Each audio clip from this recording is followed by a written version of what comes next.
வணக்கம். காலத்தின் குரல் நிகழ்ச்சிக்கு உங்களை அன்போடு வரவேற்கிறோம். இன்றைய நிகழ்ச்சியில் பங்கேற்பதற்காக கொங்குநாடு மக்கள் தேசிய கட்சியின் திரு ஈஸ்வரன் அவர்கள், காங்கிரஸ் கட்சியின் திரு செல்வ பெருந்தகை அவர்கள், திராவிடர் விடுதலை கழகத்தின் திரு விடுதலை ராஜேந்திரன் அவர்கள், அரசியல் விமர்சகர் செயல்பாட்டாளர் திரு TSS மணி அவர்கள். வணக்கம்.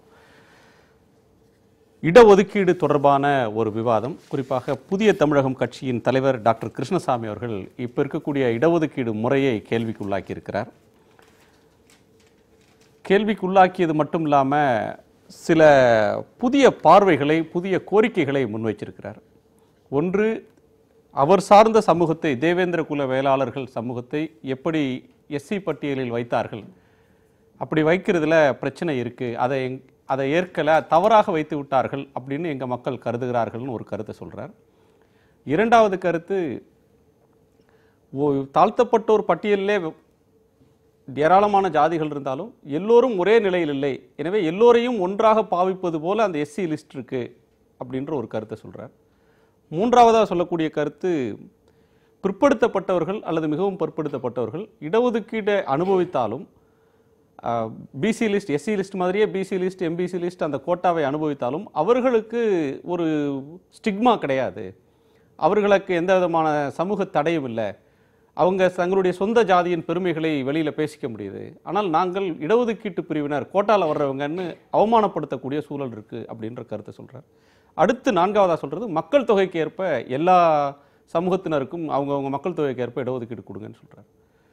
இந்த நான்கும் தமிழ்நாட்டை பொறுத்தவரையிலும் விவாதிக்கப்பட வேண்டியது. பொதுவாக இடஒதுக்கீடு அப்படின்னு சொல்கிறது ஸ்டாட்டிக்காக அப்படியே இருந்துறதில்லை. சமூகத்தின் வளர்ச்சி போக்கில் சமூக நீதி அப்படின்றது காலத்துக்கு ஏற்ப மாறக்கூடிய ஒன்று. புதிதாக அருந்ததியர் பட்டியல் உள்ள வர்றதும், உள் ஒதுக்கீட்டில் சிறுபான்மையினருக்கு, முஸ்லீம் சிறுபான்மையினருக்கு ஒதுக்கீடு தர்றதுமான போக்குகள் வர்ற நேரத்தில் இந்த கருத்துக்களை எப்படி ஆய்வு செய்யணும், அதனுடைய சாதக பாதகங்கள் அப்படின்ற ஒன்றை விவாதிக்கலாம். அவரையும் இந்த நிகழ்ச்சியில் பங்கேற்க அழைச்சோம், அவரால் வர இயலலை. அந்த நிலையில் அவர் வைத்திருக்கக்கூடிய கருத்துக்களை முன்வைத்து நாம் விவாதிக்கலாம்.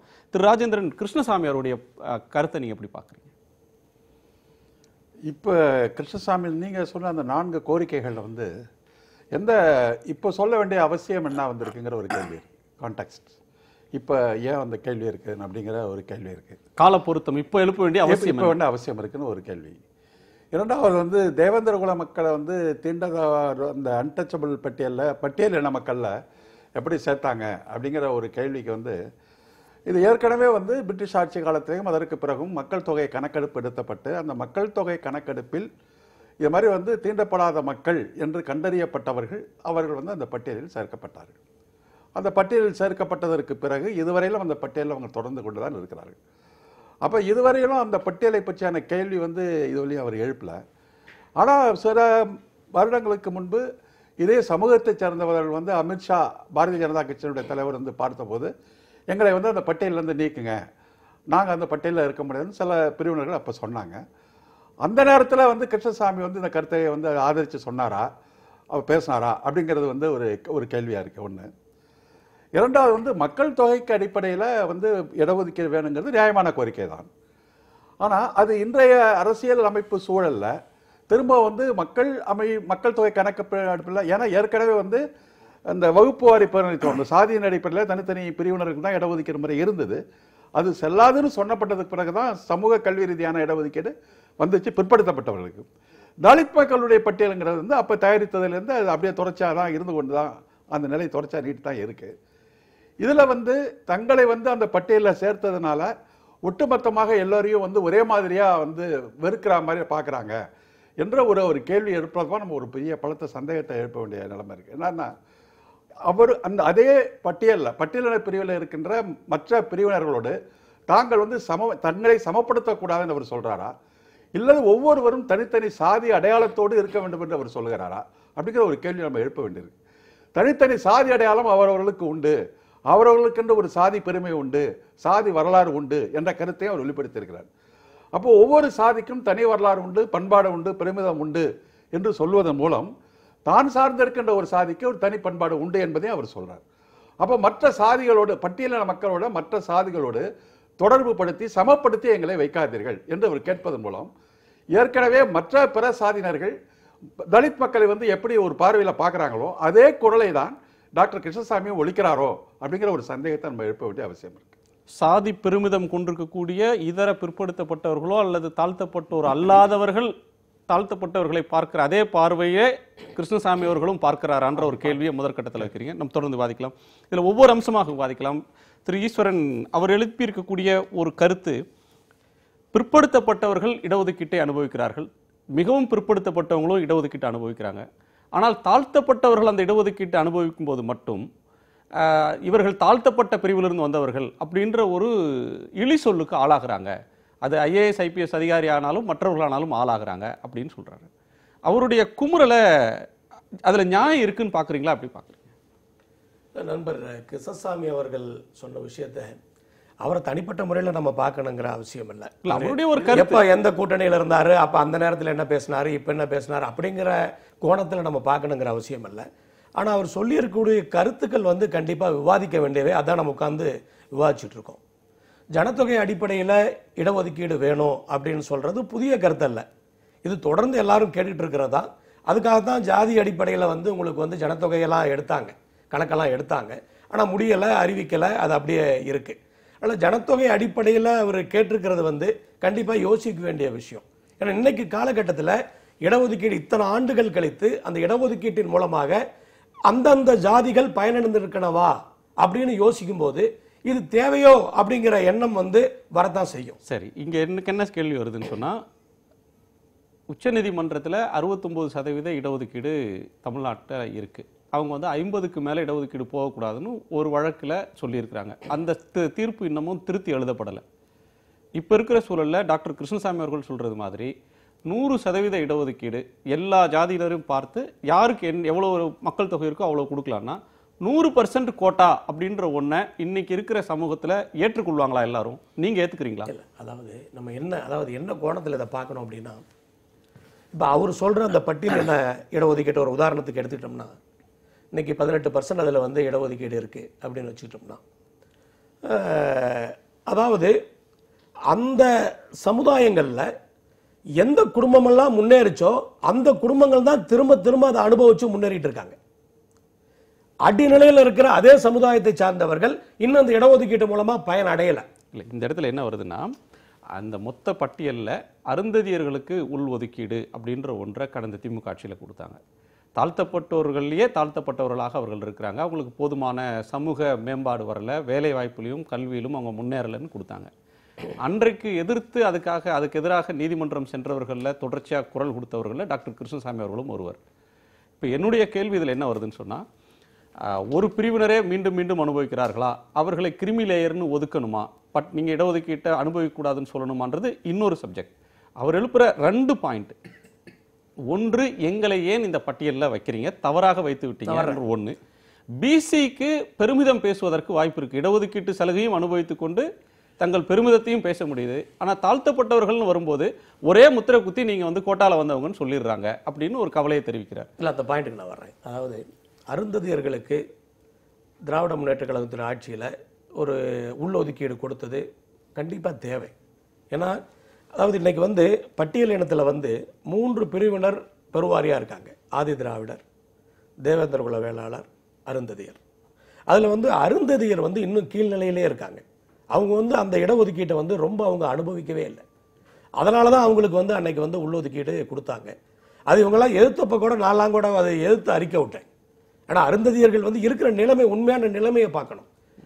ஆக்சுவலாக அருந்ததியருக்கு கொடுத்துருக்கிற உள்ளொதுக்கீடு போதாது.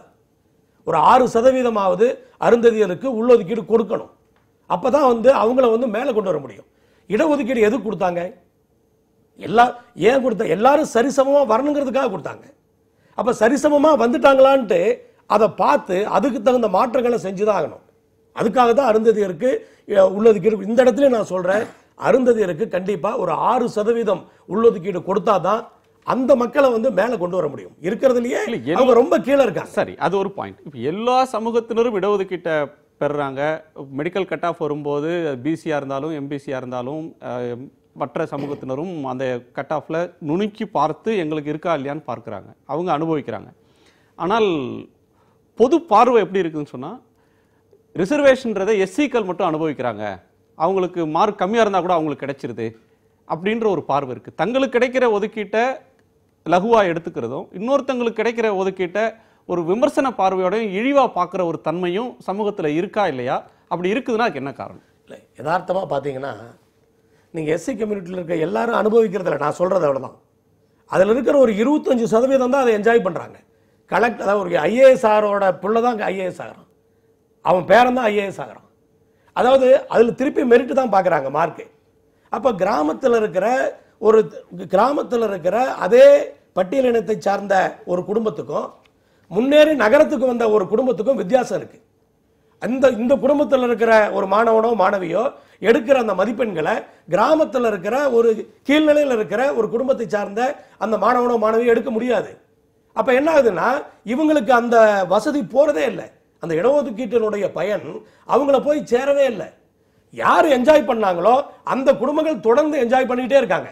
அதை கண்டிப்பா ரிவ்யூ பண்ணணும். எப்படின்னு சொன்னா, நீங்க அதாவது ஒரு குடும்பத்துல ஒரு தாத்தா அப்பா 2 பேரும் இடஒதுக்கீட்டுல பயனை அனுபவிச்சு அவங்க மேல வந்துட்டாங்கன்னு சொன்னா, கண்டிப்பா அந்த குடும்பத்தில் வர அடுத்த வாரிசுக்கு மறுபடியும் இடஒதுக்கீடு கொடுக்கிறது. அப்படி மீதி இருந்தா கொடுக்கலாம். ஆனா பிரியாரிட்டி இது வரைக்கும் என்ஜாய் பண்ணாதவங்களுக்கு கொடுக்கணும். மறுபரிசீலனை பண்ணணும். இது பிசிக்கும் பொருந்துமா? எல்லாருக்கும் பொருந்தும். நான் ஒரு உதாரணத்துக்கு தான் சொன்னேன். அதே சமயத்தில் இன்னொன்னுக்கும் பதில் சொல்லிடுறேன். அதாவது நண்பர் கிருஷ்ணசாமி அவர்கள் சொல்லியிருக்கிற அந்த விஷயங்கிறது உண்மையிலேயே பிற்படுத்தப்பட்டோர்னு சொல்றதும் தப்பு, மிகவும் பிற்படுத்தப்பட்டோர் சொல்றதும் தப்பு, தாழ்த்தப்பட்டோர் அப்படின்னு சொல்றதும் தப்பு. ஏன் அப்படி பிரிக்கணும்? அரசாங்கமே அப்படி பண்ணலாமா? ஏன் ஏபிசின்னு வச்சுக்கங்க, ஏன் அப்படி சொல்றீங்க?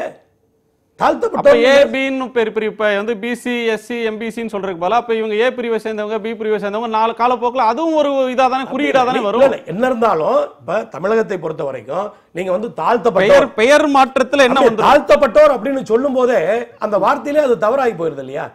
பட்டியல் சின்ன பையனுக்கு இவன் தாழ்த்தப்பட்டவர் மட்டும் சொல்ல, பிற்படுத்தப்பட்டவரையும் சொல்லுங்க. மிகவும் என்ன ஏன் பிரிக்கணும்? ஏன் நம்மளே அரசாங்கமே நீ தாழ்த்தப்பட்டவன் அப்படின்னு ஏன் அரசாங்கம் சொல்லணும்? சரி, அதை ஏத்துக்க கூடாது. அது கிருஷ்ணசாமியோட வாதத்தை அந்த கோணத்துல நான் பார்க்கிறேன். ரைட். திரு ஷெட்யூல்டு காஸ்ட் அப்படின்னு சொல்றது தவறான சொல்லா எப்படி மாறிச்சு அப்படின்னு தெரியல, நம்ம விவாதிக்கலாம். செல்வ பெருந்தகை, நீங்க உள்ளிருந்தும் வெளியிலிருந்தும் பார்த்தவர். இதுல அவர் ஒரு வார்த்தையை சொல்றார், பிற்படுத்தப்பட்டவர்கள் அப்படின்னு வரும்போது சில குறிப்பிட்ட ஜாதியினரையே சொல்லி வன்னியர் தேவர் நாடார் அப்படின்னு சொல்லி அவங்களுக்கு தனித்த அடையாளத்தை சொல்லிக்கிறாங்க. அவங்க பிசின்னு பட்டியல் இருந்தாலும் இடஒதுக்கீட்டை அனுபவித்தாலும் வெளியே நாங்கள் வன்னியர் தேவர் நாடார் என்று கௌரவமாக சொல்கிறார்கள். ஆனால் துரதிர்ஷ்டவசமாக தாழ்த்தப்பட்டவர்கள் அனைவரும் ஒரே சாதியினராக பார்க்கப்படுகிறார்கள் அப்படின்னு சொல்றாரு. ஒரே சாதியில பார்க்கறதுல அவருக்கு ஏதோ சிக்கல் இருக்கு, அப்படி பார்க்க தேவையில்லைன்ற கருத்தை முன்வைக்கிறார். அது அப்படி பார்க்கணுமா? அவர் பார்வை சரியா? இல்லை, அது அவருடைய சொந்த கருத்து, சொந்த பார்வை. இது சமூகத்தை சார்ந்தது இல்லை. இப்போ இடஒதுக்கீட்டை பற்றி பேசணும்னா யார் இடஒதுக்கீட்டை பற்றி பேசணும், வேணும் வேணான்றது அது ஒரு பெரிய விவாதமே இருக்குது. அவர் யார் இடஒதுக்கீடு எங்களுக்கு வேணான்னு சொல்கிறது? அந்த மக்கள் சொல்லணும். அந்த மக்களோட ஏகபோக பிரதிநிதி யாரும் அவங்க தான் சொல்லணும். இன்றைக்கி பார்த்தீங்கன்னா ஷெட்யூல் இன தலைவர்கள் இருந்தால் கூட புரட்சியாளர் அம்பேத்கர் பிறகு காஞ்சிராம் பிறகு எல்லோருமே ஒரு முழுமையான மக்களுடைய நம்பிக்கை பெற்றவங்களான்னா அங்கே ஒரு மிகப்பெரிய கேள்வி இருக்குது. சமூக நீதி என்னைக்கு நிறைவு பெறுதோ, சமூக நீதியை என்று ஏற்றுக்கொள்கிறார்களோ அன்னைக்கு தான் இந்த ரிசர்வேஷன்லாம் வேணுமா வேணாமா என்ற டிபேட்டை நம்ம வைக்கணும். இப்போ சமூக நீதின்றது மிகப்பெரிய ஒரு கேள்விக்குறியாக இருக்குது. தமிழ்நாடு மட்டும் இல்லை, இந்தியா முழுவதும் இருக்குது. அப்போ இடஒதுக்கீடு வேணுமா வேணாமான்ற பேச்சுக்கு அங்கே இடம் கிடையாது.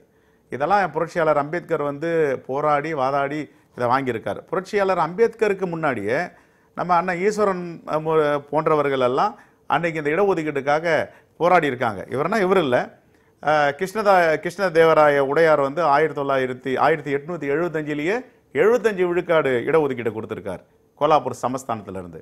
அதுக்கு பிறகு 1902 சாகு மகராஜ் 50% இடஒதுக்கீடு கொடுத்துருக்கார். இப்போ இவங்க இருந்த காலத்திலலாம் புரட்சியாளர் அம்பேத்கர் அரசியல் களத்துக்கே வரல, போராட்டத்துக்கே வரல. அதனால தான் புரட்சியாளர் அம்பேத்கர் என்ன சொல்றாரு, யாரும் ஒரு தலித்தெல்லாம் யாரையும் அடையாளம் காட்டில்லை. இப்போ சொல்ற மாதிரி டாக்டர் கிருஷ்ணசாமியோ வேற யாரையோ போயிட்டு இவங்கெல்லாம் தான் தலைவராக வருவாங்களும் அடையாளம் அவர் யாரையும் காட்டிட்டு போல. அவர் அடையாளம் காட்டுறது யாருன்னா என்னுடைய தலைவர்னு தலித் அல்லாத சாகு மகராஜ் என்னுடைய தலைவர்ன்றார். இப்ப இவங்க தலித் இல்லைன்னா இவங்க இந்த மக்களுக்காக போராடுறாங்க, இடஒதுக்கீடுக்காக போராடுறாங்க அப்படின்னா இவர்கள் தான் அந்த மக்களுடைய தலைவராக வருவாங்க. இதுதான் புரட்சியாளர் அம்பேத்கருடைய பார்வை. இல்ல, அம்பேத்கருடைய பார்வையே தவறு அப்படின்னு சொல்றாரு. அது தவறு. இன்னைக்கு தாழ்த்தப்பட்டவர்களை ஒரே பட்டியல்ல சேர்த்தது தவறு. அதுலயும் கம்பார்ட்மெண்டலைசேஷன் இருக்கணும், தனித்த அடையாளங்கள் இருக்கணும். இப்படி பேசினா இந்துத்துவ கொள்கைக்கு இது ஆதரவான பேச்சு. புரட்சியாளர் அம்பேத்கர் ரொம்ப தெளிவா சொல்றாரு. ஷெட்யூல் இனம் டிப்ரெசிவ் கிளாஸ் பிரிட்டிஷ்காரன் சொன்னான், நீ எங்கெல்லாம் பிரிச்சு பார்க்காதனார் அவரு. ஷெட்யூல்டு இனம், பட்டியல் இன வகுப்பினர், எல்லா ஷெட்யூல் இன மக்களும் ஒரு இதுல வருவாங்க, ஒரே கொடையின் கீழ் வருவாங்க. அதுதான் ஷெட்யூல் காஸ்ட். ஷெட்யூல் அட்டவணைப்படுத்தப்பட்ட சாதின்னு அவர் கொண்டு வந்தார். இதுக்கு நிறைய விளக்கங்கள்லாம் கொடுத்திருக்காரு புரட்சியாளர் அம்பேத்கர். பூனா ஃபேக்டை பத்தியும் தவறா சொல்லியிருக்காரு டாக்டர் கிருஷ்ணசாமின்ட்டு சில பேர் இன்னைக்கு பத்திரிகையில படிச்சதெல்லாம் சொன்னாங்க. பூனா ஒப்பந்தத்தை பத்தி முழுமையா படிக்கணும். பூனா ஒப்பந்தத்துல புரட்சியாளர் அம்பேத்கருக்கு 0.1% விழுக்காடு கூட அவருக்கு உடன்பாடு கிடையாது. அவர் மீது உடன்பாடு இல்லாம இந்த மக்களை காப்பாற்ற வேண்டும், இந்த நாட்டை காப்பாற்ற வேண்டும் தான் பூனா ஃபேக்ட்ல கையெழுத்து போறாரு அவர். இதை புரிதல் இல்லாம இந்துத்துவவாதிகள் பேசுற மாதிரி நாம பேசக்கூடாது. அது உள்ளுக்குள்ள போய் படிக்கணும். அதுக்கப்புறம் அரசியல் சாசனத்தை எழுதின பிறகு, அரசியலமைப்பு சட்டம் வெளிவந்த பிறகு கிருபாலானந்த நேரடி கேள்வி என்னன்னு சொன்னா, அவர் ஒரே பட்டியலாக தாழ்த்தப்பட்டோரில் இருக்கிற எல்லா சமூகத்தையும் ஒரே பட்டியல்ல வைக்கிறதே தவறு, அப்படி வைத்த அணுகுமுறை தவறு. இந்துத்துவவாதிகளுக்கும் சாதியவான் இவர் சொல்லிக்கிறவருக்கும் இவருக்கு என்ன வித்தியாசம் இருக்கு? அண்ணனா தம்பியா இருக்கிறோம் நாங்க, ஒரே பட்டியலின மக்கள். நீ ஒன்னா சொல்லிக்க உன்னுடைய வசதிக்கு ஏற்ற மாதிரி. நான் சொல்ல வேணாம்லாம் சொல்ல, அதுக்குள்ளலாம் போக விரும்பல. நான் வேணும்ன்ற, நீ ஏன் வேணான்ற? நான் அருந்ததியர் வேணும்ன்ற. இன்னைக்கு பறையர்களோ பல்லர்களோ அருந்ததியர்களோ சிக்கல் இருக்குன்னு எல்லாம் சொல்றாங்க. இவங்க தான் எல்லாத்தையும் அனுபவிச்சுட்டு வராங்க, இவங்க அனுபவிக்கலான்ட்டு. நான் ஆதரிக்கிறேன். அவங்களுக்கு கொடுக்க வேண்டிய உரிமை கொடுத்தா ஆகணும் அவங்களுக்கு. இன்னும் சொல்ல போனா இந்த 3 சப்காஸ்ட்லயே ரொம்ப கீழ் மட்டத்தில் இருக்கிறவங்க அருந்ததிய மக்கள், அதுல உடன்படுறோம் நாமோ. அப்போ மேல்சாதி மக்கள் எல்லாம் ஆண்டாண்டு காலமா அடக்கி ஆள்றது, இவர்களை பிரிச்சு பார்க்குற மாதிரி நாம அதை சொல்லக்கூடாது. அது சொல்லி இருந்தா வருத்தத்துக்குரிய செய்தியா தான் அதை நான் பார்க்கிறேன். திரு மணி, உங்களுடைய பார்வையில் என்ன? அது முதல்ல இந்த மக்கள் தொகைக்கு ஏற்ப இடஒதுக்கீடு என்பது கிருஷ்ணசாமி இப்பொழுது தொடக்கலை, சொன்ன மாதிரி நண்பர்கள் சொன்ன மாதிரி அதை அடிக்கடி மருத்துவர் ராம்தாஸ் சொல்லிட்டு இருப்பார். பலரும் சொல்லுவாங்க கம்பார்ட்மெண்டல் என்பதாக. 100 விழுக்காடு மக்களுக்கும் அப்படி பிரித்து கொடுக்கறதுக்கு சாத்தியமானு நீங்கள் ஒரு கேள்வி கேட்டீங்க. அது கான்செப்சுவல் லெவல் என்று சொல்லக்கூடிய கருத்தாக்கம் என்ற ஒரு தொலைநோக்கு பார்வையில் புரிந்து கொள்ளப்படலாமே தவிர, நாளை காலை இன்றுள்ள சூழல் என்பதாக நாம் பிரித்து பார்க்க வேண்டியிருக்கு. அந்த இன்றுள்ள சூழல் நாளை காலைக்கும் கிருஷ்ணசாமி முன்வைப்பு என்பதாக இப்போ விவாதத்தில் நீங்கள் வச்சிங்க. அது முதல்ல இந்த பொதுவாக இந்த மாதிரியான விவாதங்கள் அவ்வப்போது நடக்கிறது அவசியம். இன்னைக்கு அன்றைக்கு தங்கராஜ் என்பவர் அமித்ஷாவை அழைத்து நிகழ்ச்சி நடத்தின போதும் எங்களை தாழ்த்தப்பட்ட ஒரு பட்டியலிருந்து எங்களை விடுவிச்சிருங்க அப்படின்னு சொன்ன போதும் சமூகத்தில் அது பற்றி வாத பிரதிவாதங்கள் முன் வந்தது. இப்போ கிருஷ்ணசாமி ஒரு கருத்தை முன்மொழிஞ்சிருக்கிறார். அது தொடர்பாக வாத பிரதிவாதங்களை மாற்று கருத்துக்களை முன்வைக்கிறது. இதுல அவர் சொல்ற முக்கியமான கருத்து, பிசிலாம் ஒரே ஜாதியா பார்க்கல. பிசில நிறைய சப்காஸ்ட் இருக்கு, அவங்க எல்லாரும் ஒரே ஜாதின்னு யாரும் பார்க்கல. சப்காஸ்ட்ல நிறைய காஸ்ட் இருக்கு. ஆனா தாழ்த்தப்பட்டவர்கள் அப்படின்னு வரும்போது, அட்டவணை ஜாதியினர்னு வரும்போது எல்லாரையும் ஒரே ஜாதியா பார்க்கறதுல அவருக்கு அப்ஜெக்ஷன் இருக்கு. அதாவது பட்டியலின வகுப்பினர் என்று அவங்களையும் பல்வேறு சாதிகள் என்பதாகத்தான் நடுவண் அரசு சொல்லியிருக்கே தவிர, schedule cost and schedule tribes என்று சொல்லும் பொழுது பட்டியலின சாதிகள், பட்டியலின பழங்குடியினர் என்று சொல்லியிருக்கே தவிர ஒரே சாதின்னு சொல்லலை. கிராமங்களில் போய் பார்த்தாலும் ஒரே சாதியாக இல்லை, அது யதார்த்தம் தான். ஆனால் எல்லா சாதிகளும் சேர்ந்துக்கிட்டு எங்களெல்லாம் ஷெட்யூல் காஸ்ட்னு பேர் அவங்களா வச்சுக்கல. அரசு தரப்பிலிருந்து அவர்களுடைய சௌகரியத்திற்காக அவர்கள் வைத்தது தான் ஷெட்யூல் காஸ்ட் ஷெட்யூல் ட்ரைப்ஸ் என்ற ஒரு பெயர். அப்போ அது சரியா தவறா, அதற்குள்ள இடஒதுக்கீடு சரியா தவறா என்று சற்று பின்னால் போய் பார்த்தீங்கன்னா, 1996ஆம் ஆண்டு கிருஷ்ணசாமி சட்டமன்ற உறுப்பினர் ஆகும் பொழுது அவர்தான் தமிழ்நாட்டில் 18+1 என்று சொல்லக்கூடிய எஸ்சி எஸ்டிக்கான பட்டியலின சாதியினர், பட்டியலின பழங்குடியினருக்கான அந்த இடஒதுக்கீடு அமுலாகவில்லை என்று போராட்டம் செய்தவர். பேக்லாக் வேக்கன்சிஸ் என்று சொல்லக்கூடிய பின்னடைவு காலி பணியிடங்கள் நிரப்பப்பட வேண்டும் என்ற குரலை எழுப்பியவர். வெள்ளை அறிக்கை அதுக்காக கேட்டார். வெள்ளை அறிக்கை வந்தது, வெள்ளையடிக்கப்பட்ட அறிக்கை என்று சொல்லப்பட்டது. அப்போ 4 விழுக்காடு தான் அதிகாரபூர்வமாக வந்தது. 18ல் 4 விழுக்காடு தான் நிரம்பியிருக்கு என்ற விஷயங்களே அதிகாரபூர்வமாக வந்த காலம் அது. அப்படி அந்த போராட்ட களத்தை சந்தித்து முன்வைத்தவர் இப்பொழுது இப்படி சொல்வது என்பது உள்ளபடியே தேவேந்திரகுல வேளாளர்கள், ஆதிதிராவிடர்கள், அருந்ததியர்கள் என்ற 3 சாதிகளும் சொன்னது போல பெரும் சாதிகளாக 95க்கு மேலே இருக்குங்கிறாங்க SC/ST பட்டியலில். அதில் முதன்மையாக இருந்தாலும் அதில் தேவேந்திரகுல வேளாளர்களில் இப்படி தங்கராஜ் சொன்னார், நீங்களே சொல்கிறீங்க. இப்போ கிருஷ்ணசாமி அந்த வாதத்தை வச்சிருக்கிறாரு என்று வாதத்துக்கு வருது. உள்ளபடியே மிகவும் பெரும்பான்மையானவர்கள் யாராக இருக்கிறார்கள்? விவசாய தொழிலாளர்களாகவோ, ஏழை விவசாயிகளாகவோ, கீழ்நிலை நடுத்தர விவசாயிகளாகவோ, நடுத்தர விவசாயிகளாகவோ இருக்கக்கூடியவர்கள்.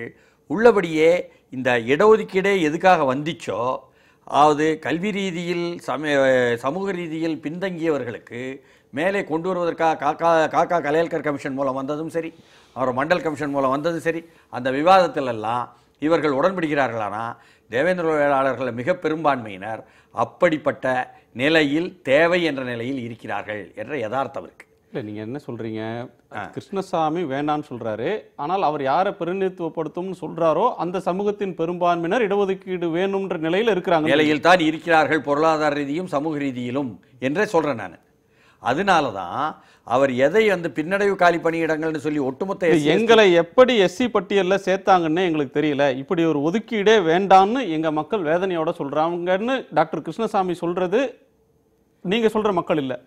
அதாவது படித்தவர்கள் சிலர், தங்கராஜ் முதல்ல அதை முன்வைக்கும் பொழுதும் சரி, வேறு சிலர் முன்வைக்கும் சரி, இப்பொழுது கிருஷ்ணசாமி அதை வலுப்படுத்தும் வாதங்களை முன்வைக்கும் பொழுதும் சரி, அதை பெருவாரியான அந்தம் பிரிவினரே எந்த அளவுக்கு தங்களுக்கு தேவையில்லைன்னு கருதுறாங்களா என்ற பிரச்சனை ஒன்று இருக்குது. இப்போ உதாரணத்துக்கு சொல்ல வரேன், தமிழ்நாட்டில் central government, state government, SC/ST employees federation ஒன்று இருக்குது. அதாவது மத்திய அரசு, மாநில அரசு, பட்டியலின சாதியினர், பட்டியலின பழங்குடியினருடைய கூட்டமைப்பு. சமீபத்தில் 14-15ஆம் தேதி தென்மண்டல மாநாட்டை ராமநாதபுரத்தில் நடக்கும்பொழுது போய் முழுக்க 2 நாள் கலந்துக்கிட்டு வந்தவன் நான். இன்னமும் சொல்லப்போனால் அந்த அமைப்பில் கூட இருக்கிறேன்னு வைங்களேன், ஆலோசகர். விஷயம் அதில் என்ன விஷயம்னா, SC/ST என்பதில் அவர்கள் உறுதியாக இருந்து கொண்டு தென்மண்டலத்தில் அந்த மாநாட்டிலும் சரி, அந்த சங்கத்திலும் சரி, அந்த கூட்டமைப்பிலும் சரி, தலைமை தாங்குகிற அனைவரும் தேவேந்திரகுல வேளாளர் சமூகத்திலிருந்து வந்தவர்கள். அவர்கள் ரொம்ப தெளிவாக, ஏன் கிருஷ்ணதாஸ் காந்தியே கூட அதில் கலந்துக்கிட்டார், அவர்களெல்லாம் தெளிவாக SC/ST பட்டியல் இருக்க வேண்டும் என்ற வாதத்தை தான் முன்வைக்கிறார்கள். அதையும் தாண்டி எதை கிருஷ்ணசாமி பின்னடைவு காலி பணியிடங்களுக்காக போராட்டத்தை முன்வைத்து வாதம் பண்ணாரோ அதற்காக போன ஆண்டுக்கு முந்தின ஆண்டு 2015 நீதிமன்றத்திலிருந்து 27,614 காலி பின்னடைவு பணியிடங்களை உத்தரவு உயர்நீதிமன்றத்தில் வாங்கியிருக்காங்க. சரி, அதாவது அந்த சமூகத்தின் பெரும்பாலாண்மை பிரிவினர் இந்த கருத்தை ஏற்கல, அல்லது ஒரே கருத்து அந்த சமூகத்தில் இல்லை அப்படின்ற ஒரு கருத்தை உங்கள் மூலமாக நான் தெரிஞ்சுக்கிறேன். உங்கள்கிட்ட கேட்க விரும்புகிறது, ஒரே சாதியாக தாழ்த்தப்பட்டவர்கள் பார்க்கப்படுவது இல்லை, பார்க்கப்படுகிறார்கள். பிசிக்கு இல்லாத ஒரு டிஸ்அட்வான்டேஜாக அதை பார்க்குறார். அப்போ அவர் இடஒதுக்கீடே வேணாம்னு நான் சொல்லலை, ஆனால் இடஒதுக்கீட்டின் வழியாக வந்தவன்ற ஒரு வசையை SCக்கள் மட்டும் ஏன் சுமக்க வேண்டும் அப்படின்னு கேட்குறாரு. அவருடைய ஆதங்கம் நியாயமானது தானே? இல்லை, முதல்ல ஒரு அடிப்படையான ஒரு விஷயம் என்னென்னா, இடஒதுக்கீடு பட்டியல் அப்படிங்கிறது வந்ததுக்கு அப்புறம் தான் ஜாதி வரல. ஏற்கனவே ஜாதிங்கிறது இருந்துகிட்டு இருக்கு. ஜாதியின் பேரால் ஒரு பெரிய ஒடுக்குமுறையும் சமூகத்துக்குள்ள ஒரு வேறுபாடுகளும் இருந்துகிட்டு இருக்கு. அப்போ சமூகத்துக்குள்ள ஒரு சமத்துவத்தை உண்டாக்குவதற்கும் பின்தங்கிய நிலையில் இருக்கிற மக்களை ஒரு லெவல் பிளேயிங் ஃபீல்டுக்கு கொண்டு வரதுக்கான ஒரு ஏற்பாடு தான். இப்போ சமூகத்துக்குள்ள இருக்கிற ஏற்றத்தாழ்வுகளை ஒருங்கிணைத்து எல்லாரும் சமப்படுத்துவதற்காக கொண்டு வரப்பட்டதான் இடஒதுக்கீடு. அப்போ அந்த இடஒதுக்கீடு பட்டியல் வந்ததற்கு பிறகுதான் தங்களுக்கான சாதி அடையாளத்தையும் தங்களுக்கான சாதியை பற்றியான ஒரு பார்வையும் வந்தது என்று சொல்வதுங்கிறதே ஒரு இடஒதுக்கீட்டை பற்றியான தவறான ஒரு பார்வை. அதை முன்னாடி நான் தெளிவுபடுத்த விரும்புகிறேன். இரண்டாவது, சமூகம் எங்களை இப்படி ஒரு தவறாக பார்க்கிறது என்று இதுவரையிலும் யாருமே வெளிப்படையாக எனக்கு சொன்னதாக தெரியல. டாக்டர் கிருஷ்ணசாமி அவர்கள்லாம் முதல்ல இப்படி இருக்கிறதுனால எங்களை சமூகம் அவமானமாக அசூசையாக பார்க்கிறது அப்படின்னு அவர் சொல்றதிலிருந்து என்ன இன்ஃபார்ம் பண்ண வேண்டியிருக்குன்னு சொன்னால், மற்ற சாதி அமைப்புகளோடு, பட்டியலின மக்களில் இருக்கின்ற பிற சாதி மக்களோடு தான் சார்ந்திருக்கிற சாதியை சமமாக நினைத்து பார்ப்பதை இவர் அசூசியாக நினைக்கிறாரா அப்படிங்கிற ஒரு கேள்வி தான் இதில் தொக்கி நிற்கிற ஒரு கேள்வியாக நான் பார்க்குறேன். இப்படி ஒரு கேள்வி, ஒவ்வொரு ஜாதிக்கும் ஒரு தனி அடையாளம் இருக்கிறது, தனி வரலாறு இருக்கிறது, தனி கலாச்சாரம் இருக்கிறது என்று சொல்லுவது அப்படிங்கிறது தான் சாதி அமைப்பு சொல்லுகிற விஷயம். சாதி அமைப்பை காப்பாற்றுகின்ற சங்கராச்சாரியிலிருந்து சாதி அமைப்பை நியாயப்படுத்துகிறவங்க அத்தனை பேரும் சொல்கிற விஷயம். அதை ஒழிப்பதற்கு, சமப்படுத்துவதற்கு வந்த இடஒதுக்கீட்டில் இவர் வந்து திரும்ப சாதி அடையாளத்துக்குள்ளே போக வேண்டும், சாதி அடையாளமே இருக்க வேண்டும் என்று சொல்லுவது அப்படிங்கிறது வந்து அது ஒரு அம்பேத்கருடைய தத்துவமா தெரியல, அது ஒரு இந்துத்துவடைய தத்துவத்தினுடைய வெளிப்பாடை தான் பார்க்க வேண்டிய விஷயமா நான் கருதுறது. இல்லை, இத்தனை ஆண்டுகால ஒதுக்கீட்டுக்கு பிறகும் இதை அரை நூற்றாண்டு காலம் அதை பார்த்த பிறகும் இதுல பெரிய பலன் வரல அப்படின்ற எண்ணத்திலிருந்து அது வருதா, அல்லது எம்பவர் ஆன பிறகும் அது வேலை வாய்ப்புகளுக்கு போறாங்க, பொருளாதார ரீதியாக மேம்படுறாங்க, கல்வியை பெறுகிறார்கள், அப்படி பெற்ற பிறகும் அந்த சோசியல் ஸ்டிக்மான்றது கூடவே வந்துகிட்டு இருக்கு, அந்த பெற்ற கல்வியும் பெற்ற செல்வமும் அதை வந்து அவங்கள்ட்ட இருந்து விளக்கல, அதுக்கான மரியாதையை தேடி தரல, இது இந்த சர்டிபிகேட் இந்த அட்டாச்மெண்ட்ன்றது வந்து ஒரு ஸ்டிக்மாவா அவங்கள தொடர்ந்துட்டு இருக்கு அப்படின்ற கவலையிலிருந்து அதை பார்க்க முடியாது. அப்படி பார்க்க முடியாது. ஏன்னா நீங்க வந்து இதற்கு முன்னாடி இந்த இடஒதுக்கீடு வர்றதுக்கு முன்னாடி சமூகம் இதை விட மோசமா தான் சமூகத்தை பார்த்துட்டு இருந்துச்சு. இந்த இடஒதுக்கீடுலாம் வந்ததுக்கு அப்புறம் தான் அவர்களுக்கு வந்து அரசியல் ஒரு அதிகாரம், கல்வியில் ஒரு அதிகாரம், உத்தியோகத்தில் அரசு, எல்லாத்துலேயும் ஒரு அதிகாரம் பெற்ற ஒரு சமூகம் மாறி போனதுனால தான் இன்றைக்கு கிருஷ்ணசாமி போன்றவர்களாம் இப்படி ஒரு கருத்தை எனக்கு சொல்ல முடியுது. இப்போ இந்த இடஒதுக்கீடு வந்து இன்னும் முழுமையான பயனை அடையவில்லை, இதை எப்படி மாற்றி அமைக்கலாம், இது எப்படி எல்லாருக்கும் ஈக்குவல் டிஸ்ட்ரிபியூஷன் இருக்கலாம் அப்படிங்கிறத பற்றி கருத்து சொன்னால் சரி. ஆனால் இடஒதுக்கீடு பட்டியலில் இடம்பெற்றதே என்ற சமூகம் இப்படி பார்க்கறது அப்படிங்கிறத சொல்றதுங்கிறது வந்து ஒரு சாதிய பார்வையாக தான் நான் பார்க்குறேன். அது தவறான பார்வை தான் நான் பார்க்குறேன், சரியான பார்வை. டாக்டர் கிருஷ்ணசாமி அவர்கள் இங்கே இருந்திருந்தால் அதுக்கு சரியான விளக்கத்தை தந்திருப்பார், அவருடைய விளக்கத்தை கேட்டிருக்கலாம். என்ன காரணத்தினால அவர் தவிர்த்துட்டார். ஒரு இடைவேளைக்கு பிறகு பேசலாம். இன்னும் முக்கியமான விஷயங்கள் இதில் பேசப்பட வேண்டியிருக்கிறது. ஒரு சிறு இடைவேளைக்கு பிறகு காலத்தின் குரல் தொடரும்.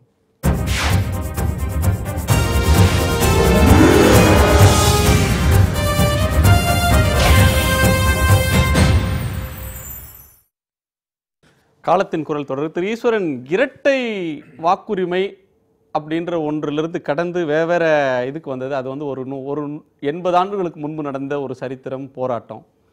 இப்போ இருக்கக்கூடிய வாதம்ன்றது தனித்தொகுதி இருக்கிறது. அவர் 2 பார்வையை சொல்றார். தனித்தொகுதி முறையே வேணாம், தாழ்த்தப்பட்டவர்களுக்குன்னு எம்எல்ஏ எம்பிக்கு தனித்தொகுதிகளை ஒதுக்க வேண்டாம். அப்படி ஒதுக்குறதுனால தாழ்த்தப்பட்டவர்களுக்கு எந்த பலனும் இல்லை. கட்சிக்காரங்க நிற்கிறாங்க, அந்த கட்சியின் கொள்கைகளை கட்டுப்பாடு என்னவோ அதை தான் பின்பற்றுறாங்க. எனவே தனித்தொகுதி இருந்தா என்ன, இல்லைன்னா என்ன, எனவே பொது தொகுதியாகவே இருக்கலாம்னு சொல்றாரு.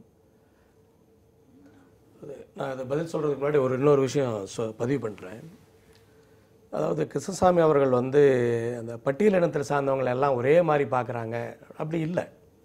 அதாவது அதில் வந்து ஆதி திராவிடர், தேவேந்திரகுல வேளாளர், அருந்ததியர்னு தனித்தனி அடையாளத்தோடு தான் அவங்க மற்ற பிசிலையும் எம்பிசிலையும் இருக்கிறத போல ஒரு தனித்தனி அடையாளத்தோடு தான் இருக்கிறாங்க. அப்படியெல்லாம் யாரும் வந்து ஒன்றாலாம் சொல்கிறதில்ல.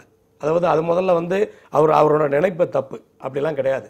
தனித்தனி அடையாளத்தோடு தான் சொல்கிறாங்க, அதுதான் வழக்கில் இருக்குது. இன்னொன்று, அந்த தனித்தொகுதி விஷயத்தில் வந்து அவர் சொல்கிறது யோசிக்க வேண்டியது இருக்குது.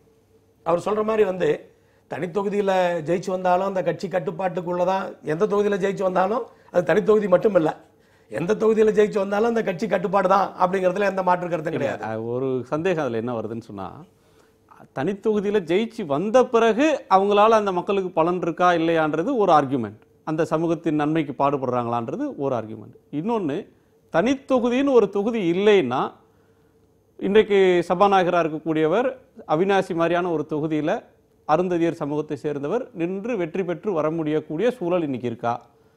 தாழ்த்தப்பட்ட பிற்படுத்தப்பட்ட மக்கள், தாழ்த்தப்பட்ட பழங்குடி மக்கள், அவங்களுக்கு இருக்கக்கூடிய இந்த ஒதுக்கீடு இத்தனை தனித்தொகுதின்னு சொல்கிற அளவுக்கான எண்ணிக்கையில் சட்டசபையில் அத்தனை பேர் வர முடியுமா? அதுக்கான சூழல் இன்னைக்கு இருக்கா? அதாவது ஜாதி இல்லாத ஒரு சமுதாயத்தை உருவாக்கணும்னு எல்லாரும் பயணிச்சுட்டு இருக்கிற இந்த காலகட்டத்தில் நீங்கள் இப்படி பேசுறது பிற்போக்கா தெரியுது எனக்கு. அதாவது இந்த தனித்தொகுதி முறை அப்படிங்கிறத எடுத்துட்டு ஒவ்வொரு அரசியல் கட்சியும் இத்தனை சதவீதம் இட தொகுதி கொடுக்கணும் அப்படின்னு சொல்லிட்டா தொகுதிகள் மாறும். இப்போ என்ன ஆகுதுன்னா, தனித்தொகுதினா எப்போ தனித்தொகுதி ஆகுதுங்கிறீங்க? ஒரு அரசியல் கட்சி ஆட்சியில் இருப்பவர்கள் ஏதாவது ஒரு கணக்கு காட்டி ஒரு தொகுதியை தனித்தொகுதியா மாத்தணும்னா மாத்திடுறாங்க. தொகுதி தனித்தொகுதியா இருக்கக்கூடாது, ஆனா தனி ஒதுக்கீடு இல்ல. ஒரு கட்சி இத்தனை பேருக்கு தரணும்னு சொல்றீங்களே, அப்படி அவங்க கொடுத்தாலும் அவங்க கட்சியோட நன்மை தானே பேச போறாங்க, அவங்க மக்கள் நன்மை மாத்த முடியாது. நான் தான் சொல்றேன், அது தனித்தொகுதிக்கு மட்டும் இல்ல, எல்லா தொகுதிக்கும் பொருந்தும். நான் என்ன சொல்றேன், அதாவது நீங்க வந்து இப்ப தனித்தொகுதி நான் சொல்லிடுறேன். ஏன் தனித்தொகுதி வந்து பிரயோஜனம் இல்லைன்னு சொல்றாரு அப்படின்னா, ஒரு கட்சியில ஒருத்தர் போட்டியா ஒரு மந்திரிக்கு ஒரு மந்திரி சபையில் இடம் பிடிக்கிறதுக்கு ஒரு போட்டியா வராருன்னா அந்த தொகுதியை தனித்தொகுதியாக காலி பண்ணிடுவாங்க. ஆட்சியில இது வந்து இல்ல, அதுக்கு பல நிறைய இடங்கள்ல ratio நடக்குது. அப்படி இல்ல. நீங்க அப்படிதான் தனித்தொகுதி ஆகுதே ஒழிய. தொகுதி வரையறைக்கு ஜட்ஜஸ் தலைமையில எல்லாம் போட்டு உறுப்பினர்களை அதாவது வைத்து இது யதார்த்தமா நீங்க சொல்றது வேற விஷயம். மக்கள் தொகையை பார்த்து பண்றது அது ஒவ்வொரு முறையும் நடக்கிறது இல்ல. பல 10 ஆண்டுகளுக்கு பிறகு 40 ஆண்டுகளுக்கு பிறகு போன 2004 தொகுதி எல்லாம் மாறுச்சு. எனவே அது அப்படி பார்க்கும் 2009 தான் தொகுதி மறுவரை செஞ்சாங்க. இப்ப சொல்றேன், அவினாசி தாராபுரம் தொகுதி எல்லாம் நீங்க வந்து 40 ஆண்டுகள் கழிச்சு மாறல. அதுக்கு என்ன சொல்றீங்க? ஏன் மாத்தல? இல்ல, அதற்கு சுழற்சி முறையில மாறணுமா இல்லையா? ரைட்டு, மாத்துறீங்க. சங்ககிரியை மாத்துறாங்க, ராசிபுரத்துக்கு கொண்டு வந்தாங்க, இதெல்லாம் ரைட்டு. ஆனா அவினாசி கடந்த 40 ஆண்டுகளா அப்படியே தான் இருக்குது, மாறவே இல்லையா? இல்ல, ஸ்ரீபெரும்புதூர் மாறி இருக்கு. அதுக்குதான் காரணம். எம்பி தொகுதியில மாறி ஸ்ரீபெரும்புதூர் இருக்கு. மாத்தி இருக்காங்க. ஒரு சிலது பர்பஸா மாத்துறாங்க. ஏன் இதையே மாத்தலன்னு கேக்குறேன். அவினாசியும் தாராபுரத்தையும் ஏன் மாத்தவே இல்லை? 40 ஆண்டுகள் அப்படியே இருக்க, இப்பவும் சுழற்சி முறையில மாத்தலையே. இல்ல, மாற்றி திருப்பூரையும் பல்லடத்தையும் ஈரோட்டையும் பண்ணா ஒத்துப்பாங்களா? இல்ல, ஒத்துக்கிறதுக்கான அங்க அதுக்கான மக்கள் தொகை இருக்கா அப்படின்ற கேள்வி இருக்கு. அவினாசி மட்டும் என்ன தப்பு இருக்கு? இல்ல, அவினாசில அந்த மக்களுடைய எண்ணிக்கை அதிகம். பல்லடத்துக்கும் அவினாசிக்கும் என்ன வித்தியாசம் இருக்கு? எல்லாம் ஒண்ணுதான். சரி. இல்ல, தாராபுரத்துக்கும் பல்லடத்துக்கும் என்ன வித்தியாசம் இருக்கு? எல்லாம் ஒண்ணுதான். ஆனா இது வந்து மேலவளவுல வந்து ஒத்துக்கொள்ளல, கீரிப்பட்டியில் ஒத்துக்கொள்ளல, பாப்பார்பட்டியில் ஒத்துக்கொள்ளல, அதுக்காக அரசாங்கம் பின் வாங்கிருச்சா? அதாவது இங்க பாருங்க, பகுதியை மாற்ற அதாவது நம்ம வந்து ஏதாவது ஒரு காலகட்டத்தில் இடஒதுக்கீடு ஜாதி அடிப்படையில் இல்லாம தகுதி அடிப்படையில் போய்தான் ஆகணும். 10 வருஷமோ 20 வருஷமோ 30 வருஷமோ அரசாங்கம் வந்து ஒரு காலக்கெடு விதிச்சு இத்தனை வருஷத்துக்கு அப்புறம் ஜாதி அடிப்படையில் இடஒதுக்கீடு கிடையாது, தகுதி அடிப்படையில் தான் இது வந்து போகணும். ஏன்னா வந்து முன்னேற்றி தான் ஆகணும், நாட்டையும் முன்னேற்றி தான் ஆகணும்.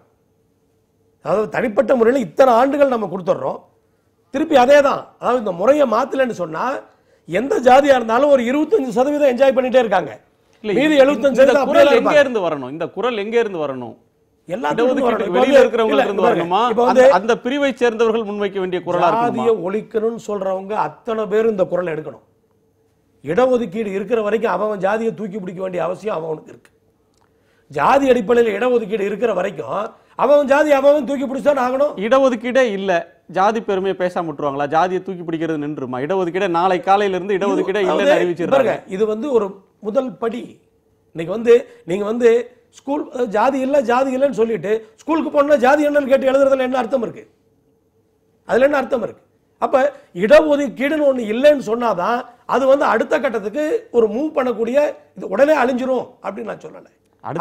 எதை மூவ் பண்றதா? இன்னைக்கு இருக்கிற மக்களை மூவ் பண்றதா? எதை மூவ், அடுத்த கட்டத்துக்கு எது மூவ் ஆகும்? அப்படி இல்லை. இன்னைக்கு இருக்கிற அட்வான்ஸ்டு ஸ்டேஜ்ல இன்னைக்கு இந்த ஜெனரேஷன்ல +2 படிச்சு வர்ற பையனுக்கு +2 வரைக்கும் தெரியறதில்ல. +2 வரைக்கும் தன்னோட ஜாதி வித்தியாசம் தெரியறதில்ல.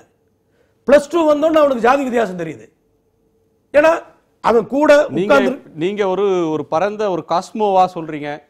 ஜாதி வித்தியாசம் தெரியாது இல்ல. நான் ஒரு வாரம் ஒரு மாதத்துக்கு முன்னாடி ஒரு ஆங்கில பத்திரிகையில வந்த கட்டுரை, 5ஆம் வகுப்பு 6ஆம் வகுப்பு படிக்கிற பசங்க, தொடக்கப்பள்ளி அதுக்கு பிறகு ஹைஸ்கூல், அதுல போற பசங்களை காஸ்ட் பேண்ட் கட்டிட்டு போறாங்க. மஞ்சள் கலர் பேண்ட் கட்டிட்டு போனா தென் மாவட்டத்தில் மஞ்சள் கலர் பேண்ட் வந்து ஒரு குறிப்பிட்ட ஜாதியினர் கட்டுவாங்க, பச்சை ஒரு வருது, சிவப்பு ஒரு வருது. அப்படி வந்து 6வது 5வதுலே இருக்குது. அதே மாதிரி சண்டை போடுறதும் மாணவர்கள்ட்ட அப்படி இருக்கு அப்படின்றது ஒரு கவலை தரக்கூடிய செய்தியா இருக்கு. ஆனா நீங்க வந்து வேற ஒரு பார்வையை முன்வைக்கிறீங்க. அப்படிலாம் ஒண்ணும் இல்ல. அவன் வந்து கை கடிகாரம் கட்டிட்டு போனா கையை விட்டுறாங்க. 5வது படிக்கிற பையன் விருதுநகர்ல கை கடிகாரம் கட்டிட்டு போறான். உனக்கு எதுக்குடா கை கடிகாரம்னு விட்டுறாங்க. 5ஆம் வகுப்புலயே சாதி இருக்குல்ல. 1-2 இன்சிடென்ட் வச்சு நம்ம வந்து முதல்ல வந்து நம்ம அப்படி அதை வந்து ப்ரொஜெக்ட் பண்ணி கொண்டு போறதே தப்பு. இன்னொரு இடத்துல வெட்டுறதுக்கு நம்ம வழிவகுக்கிறோம். அதை வந்து அது மாதிரி விஷயங்கள்லாம் இது மாதிரி தொலைக்காட்சிகள் விவாதங்கள்ல அதையெல்லாம் நம்ம வந்து கொண்டு போய் சேர்த்துறதே தப்பு. நம்ம பொறுத்தளவுக்கு அவனோட வாழ்க்கைங்கிறது அந்த +2ல ஆரம்பிக்குது. அந்த +2ல ஆரம்பிக்கிறப்ப தான் அவங்களுக்குள்ள அந்த பிரிவினை வந்து ரொம்ப ஸ்ட்ராங்கா நான் இன்னைக்கு பண்ணுங்கன்னு சொல்லல. ஆனா இப்ப இருந்த ஒரு 50 வருஷம் கழிச்சு அதை நோக்கி சிந்திக்கணும்னு சொல்றேன். குறுக்கிட்டீங்க. அதாவது இப்போ இந்த தலித் தொகுதி ஒதுக்கீடு அப்படிங்கிற கான்செப்டே தான் கொஸ்டின் பண்றார் கிருஷ்ணசாமி. அப்படி ஒரு தனி தொகுதி ரிசர்வ் தொகுதின்னு ஒன்று இருக்கணுமா அப்படிங்கிற கான்செப்டை அவர் கொஸ்டின் பண்றார். அது இல்லாட்டி அந்த தலித் மக்களுடைய பிரதிநிதித்துவமே இல்லாம போயிடும் அப்படிங்கிறதா அதுல முக்கியமா பார்க்க வேண்டியது. அவர் சார் என்ன சொன்னார்னு சொன்னா, அந்த தொகுதி மாற்றங்கள்ங்கிறது வந்து அது வந்து நடைமுறை தொகுதியா இருக்கலாமா, அந்த தொகுதியா இருக்கலாமா, நடைமுறை ரீதியான பிரச்சனை தான். அது தவறு இருக்கலாம், அது பிரச்சனை இல்லை. இப்ப கிருஷ்ணசாமி டாக்டர் சொல்றது என்னன்னு சொன்னா, அப்படி ஒரு தொகுதி முறையே வேண்டாங்கிறது தான். அது வந்து சரியில்லைங்கிறதா ஒரு பாயிண்ட். ரெண்டாவது வந்து ஜாதி அடிப்படையில் இடஒதுக்கீட்டை எடுத்து விட்டீங்கன்னா ஜாதி போய்டும் அப்படின்னு சொன்னால் தகுதி அடிப்படையில் சமூகம் மாறணும் அப்படின்னு சொன்னீங்கன்னா தகுதி அடிப்படையில் எல்லா ஜாதியை சேர்ந்தவங்களும் தகுதி அடிப்படையில் திருமணம் பண்ணிக்கலாம். எல்லா தகுதி அடிப்படையில் ஒரு சேரியில் இருக்கிறவங்க வந்து ஒரு ஜாதி இந்துக்கள் இருக்கிற ஊரில் வந்து குடியிருக்க முடியும். ஒரு தகுதியின் அடிப்படையில் கோயிலில் வந்து வழிபாட்டு தலங்களில் எல்லாரும் போய் வந்து கும்பிட்டு வழிபட முடியும் என்று எல்லாமே சமூகம் வந்து ஜாதியை கடந்துட்டு ஒரு தகுதி அடிப்படையில் வருதுங்கிறப்ப நம்ம எல்லாமே தகுதி அடிப்படையில் பார்க்கலாம். ஆனால் சமூகத்தினுடைய திருமணத்தில் இருந்து திருமணம் ஒரே ஜாதியில் செய்யணும் சட்டம் இருக்கா? ஏதாவது இருக்கா? அப்படி ஒன்று சட்டமே எழுதாத ஒரு சட்டம். ஆனால் அதை சமூகத்தில் மீறுதுங்கிறப்ப அதுதான் இன்னைக்கு நாட்டில் ஒரு பெரிய குற்றமாக போகுது, படுகொலையில் வந்து நிற்கிது. அப்போ இந்த சமூகங்கிறது ஒரு ஜாதிய பிடியிலிருந்து இன்னும் இறுக்கமாக இருந்து கொண்டிருக்கின்ற ஒரு சமூக அமைப்பை வைத்துக்கொண்டு அதை நீக்குவதற்காக வந்து இடஒதுக்கீடை மட்டும் ஜாதியை காப்பாற்ற இடஒதுக்கீடுன்னு சொல்றதுங்கிறது தவறான வாதம். இரண்டாவது வந்து ஜாதி அடிப்படையில் இடஒதுக்கீடு பெற்று வருகின்றவர்கள் கூட இடஒதுக்கீட்ட ஜாதி காப்பாத்தல, மற்ற விஷயங்கள் காப்பாத்துன்றீங்க. மற்ற விஷயங்களை காப்பாற்றி கொண்டு இருக்கு. அதுலேருந்து அவனை மீட்டெடுப்பதற்கு தான் இடஒதுக்கீடு வருது. அதில் அவன் படிச்சுட்டு ஒரு பொறியியல் கல்லூரியில் படிக்கிறான், ஐஐடியில் படிக்கிறான், ஜாதியை கடந்து திருமணம் செய்கிறான் அப்படிங்கிறப்ப அந்த ஜாதி வந்து குறுக்கிடுது, ஜாதி கல்யாணம் பண்ணாலும் தடுக்குது. இப்போ அதற்கான ஒரு போராட்ட காலத்தில் தான் இந்த கட்டத்தில் இன்னைக்கு இருந்துட்டு இருக்கோம். நம்ம இடஒதுக்கீடு மூலம் படிக்க வந்தவர்கள் ஜாதியை கடக்கின்ற போது ஜாதிய சமூகம் அவனை தடுத்து நிறுத்துகிறது, படுகொலை செய்கிறது, இந்த திருமணத்தை கூடாது என்று சொல்கிறது. அப்போ இடஒதுக்கீட்டுடைய ஒரு வளர்ச்சி போக்கில் நம்ம இருந்துட்டு இருக்கிறோம். அப்போ இடஒதுக்கீடுடைய பயன் தான் இந்த ஜாதியை கடக்கின்ற திருமணங்கள் வந்து கொண்டிருக்கு. சாதி அமைப்புங்கிறது வந்து வழிபாட்டில் இருக்கு, ஊர் இருக்கு, சேரி இருக்கு, வாழ்க்கை திருமணங்கள்ல இருக்கு, எல்லாத்திலுமே ஜாதி இருக்கு. இப்போ அது இடஒதுக்கீட்டில் மட்டும் பட்டியல் எடுத்துட்டா ஜாதி ஒழிஞ்சு போயின்னு சொல்றதுல என்ன நியாயம் இருக்கு? அது மட்டும் இல்லாமல் இடஒதுக்கீட்டின் கீழே படித்தவங்க வந்து தகுதி இல்லை அப்படின்னு சொல்றது தவறு. ஏன்னா இடஒதுக்கீட்டின் கீழே மனு போட்டு வருகிறவங்க கூட அதற்கு என்ன கல்வி தகுதி இருக்கோ, அதற்கு என்ன தேர்வு இருக்கோ, அந்த தேர்வை எழுதி அதற்கான மதிப்பெண்ணை பெற்று அதற்கான தன்னுடைய தகுதியை வந்து நிரூபித்துக் கொண்டுதான் இடஒதுக்கீட்டின் கீழே வருகிறவங்க வருகிறான். அதற்கான ஸ்டிப்புலேட்டட் ரெகுலேஷன்ஸை வந்து கடந்து தான் வர்றான். அதனால ஜாதியற்ற வருவான் தகுதி இல்லைன்னு அது சொல்ல முடியாது. நம்ம ஒரு வளர்ச்சி போக்குல ஒரு நீண்ட கால அடிப்படையில் அதை பத்தி சிந்திக்க தொடங்கணும்னு சொல்றாரு. கட்டாயமா, அதோட சந்தேகமே இல்லை, சிந்திக்க தொடங்கணும். இந்த இந்த இந்த இடஒதுக்கீடுங்கிறது வந்து ஜாதி ஒழிப்பை நோக்கி போகணுங்கிறதா நம்முடைய கருத்து. ஆனால் டாக்டர் கிருஷ்ணசாமி சொல்றது என்னன்னா, இந்த இடஒதுக்கீடுங்கிறது வந்து ஜாதியாகவே மாறணும். என்ன என்னுடைய ஜாதியை மற்ற ஜாதியோட சேர்க்காத, என்னுடைய ஜாதிக்கு தனியாக இடம் ஒதுக்கி கொடு, என்னுடைய ஒவ்வொரு ஜாதிக்கும் தனித்தனி கலாச்சாரம் இருக்கு என்று சொல்லுவது இடஒதுக்கீடு நோக்கத்தை திசை திருப்புகின்ற பின்னோக்கி சொல்லுற முயற்சி. அதுதான் நான் சொல்ல வரேன். செல்வ பெருந்தகை, நீங்க ஒரு சட்டமன்ற உறுப்பினராக இருந்தவர், இதுல ரெண்டு விஷயத்துக்கும் நீங்க சொல்லணும். அவர் எழுப்புறதுல ஒரு கவலை இருக்கு. என்ன சொல்றாருன்னா, பிற்படுத்தப்பட்ட மக்களுக்கு அந்த இடஒதுக்கீட்டுன்ற ஒரு அதை சலுகையா உரிமையா அப்படின்ற வார்த்தைக்குள்ள போக வேண்டாம். இடஒதுக்கீட்டை அனுபவிக்கிற போது அவங்களுக்கு சமூக அந்தஸ்துக்கு எந்த சிக்கலும் இல்லை. அவங்களுக்கு சமூக அந்தஸ்தும் சோசியல் ஸ்டேட்டஸ் அவங்களுக்கு எந்த வகையிலையும் பாதிக்கிறதே இல்லை. அது தொடர்ந்து கிடைச்சிக்கிட்டே இருக்கு அவங்க ரிசர்வேஷன் வாங்கினாலும். ஆனால் தாழ்த்தப்பட்டவர்களுக்கு அப்படியான சூழல் இல்லை. இவங்களை எல்லோரையும் ஒன்றாக பார்க்கறதுனால வரக்கூடிய சிக்கல் இது அப்படின்ற பார்வையை முன்வைக்கிறார். அது அவருடைய கவலை தானே. அந்த கவலையில் வந்து அந்த ஆதங்கத்தில் ஒரு சமூக அந்தஸ்து எனக்கு கிடைக்கல, அது இது ஏதோ ஒரு வகையில் தடுக்குதுன்னு நினைக்கிறாரு. இல்லையா, உனக்கு சமூக அந்தஸ்து எந்த காலத்தில் இருந்திருக்கு? புரட்சியாளர் அம்பேத்கருடைய போராட்டத்துக்கு பிறகுதானே சமூக அந்தஸ்து கிடைச்சது. 1930 வட்டமேசை மாநாட்டில் ரிசர்வேஷனை பற்றி யாருமே பேசல, இடஒதுக்கீட்டை பற்றி யாரும் பேசல, செப்பரேட் செட்டில்மெண்ட்னு கேட்கிறார். அப்போ வந்து 7 பிரசிடென்சி இருக்கு. தென் மாவட்டங்கள்லயே இதே தேவேந்திர குல வேளாளர் சமூக மக்களுக்கு ஒரு சமூக அந்தஸ்து கிடைப்பதற்கு தலித் கிருஷ்ணசாமி நடத்தின போராட்டம் ஒரு முக்கிய பங்கு. அதையும் நீங்க மறுத்திட முடியாது. கிருஷ்ணசாமி போராட்டம் நடத்துவதற்கு முன்னாடி அந்த மக்களுடைய நிலைமை எப்படி இருந்ததுங்கிறது பார்க்கணும். அது டாக்டருக்கு நல்லா தெரியும். அதனால இந்த ஸ்ட்ரகிள்கள்லாம் கடந்துதான் நீங்க சமூக அந்தஸ்தை நோக்கி நம்ம வந்துகிட்டு இருக்கோம். அதே அவர் கவனத்தை எடுத்து பேசினா சொல்லலாம். போராட்டங்களின் மூலம் கிடைக்கும் சமூக அந்தஸ்து. புரட்சியாளர் அம்பேத்கர் வந்து சாதாரண போராட்டங்கள் இல்ல, மகாத்மா காந்தி கிட்ட கருத்து முரண்பாடு பெருசா ஏற்பட்டு இருக்கு, பிரிட்டிஷ்காரங்கிட்ட ஏற்பட்டு இருக்கு. 1930 வட்டமேசை மாநாட்டில் அவர் ரிசர்வேஷனை பத்தி பேசவே இல்லை. எங்களுக்கு செப்பரேட் செட்டில்மெண்ட் கொடுத்துருங்கன்றார். 7 பிரசிடென்சியில எங்களுக்கு ஒரு மாகாணத்தை கொடுத்துரு, நாங்க எல்லாம் போய் அடைஞ்சிடறோம், எங்களை தனியாக்கிடுங்கன்றாங்க. ஏன்னா அவருக்கு தெரியும் இந்த பிரச்சனைகள்லாம் எதிர்காலத்தில் என்னென்ன விளைவுகளை ஏற்படுத்த போதுன்னுட்டு. அதற்கப்புறம் 31 மாநாட்டில் தான் ரிசர்வேஷனை பற்றி பேசுகிறார், இரட்டை வாக்குரிமையை பற்றி பேசுகிறார். மகாத்மா காந்தியடிகள் வந்து அதில் உடன்பாடு கிடையாது. அப்போ எராவடா சிறையில் உண்ணாவிரதம் இருக்கும்பொழுது முதல் கையொப்பம் இட்டு ரத்த கையெழுத்திட்டு குஜராத்தில் இருந்து கடிதம் வருது. என்ன கடிதம் வருது? மிரட்டல், உன்னை கொன்று விடுவோம்ட்டு. ரமாபாய் அம்மா சொல்கிறாங்க, உன்னை கொன்றாலும் நீங்கள் இதில் பின்வாங்க கூடாதுன்னு உறுதியாக இருக்கார். அதுக்கப்புறம் ட்ராலியாக வண்டியாக ரத்த கையெழுத்திட்ட குஜராத்லேருந்து கையெழுத்து வருது. RSSல இந்துத்துவவாதிகள் அனுப்பிச்சிட்டு இருக்காங்க. அதுலேயும் பிடிவாதமாக இருந்தார். இந்த மக்களுக்கு ஆபத்து வரப்பொழுது சேரிகளில் உள்ள மக்களை கொளுத்த போகிறார்கள், தீக்கிரைக்கப்பட போகிறார்கள் என்ற செய்தி வந்த பிறகுதான் கிருபாலனி ஆச்சாரியாலாம் வந்து பேசுறாங்க. ராஜாஜி போய் பேசுறார், நீங்க மகாத்மா காந்தி நீங்க தான் காப்பாற்றணும், அது உங்க கையில தான் இருக்கு, இந்த சமூகத்திற்கு பெருமை, விட்டு கொடுங்கள் இரட்டை வாக்குரிமை, அரசியலமைப்பு சாசன சட்டத்தை ஏற்றும் பொழுது சேர்த்துக் கொள்ளலாம்னு சொல்றாங்க. அதுக்கப்புறம் தான் பூனா ஃபேக்ட்ல கையெழுத்து போறாரு. இந்த பூனா ஃபேக்டை போய் எப்படி குறை சொல்ல முடியும் டாக்டர் கிருஷ்ணசாமி? அப்ப புரட்சியாளர் அதனால மக்களுக்கு பலன் இல்லைன்னு சொல்றாரு. என்னப்பா ஏங்க இன்னைக்கு டாக்டர் கிருஷ்ணசாமி இருந்திருக்க முடியாதுங்க, நானும் இருந்திருக்க முடியாது, எம்எல்ஏ எம்எல்ஏவால உயிரோடு இருந்திருக்க முடியாது, முப்பாட்டம் இருந்திருக்க முடியாது.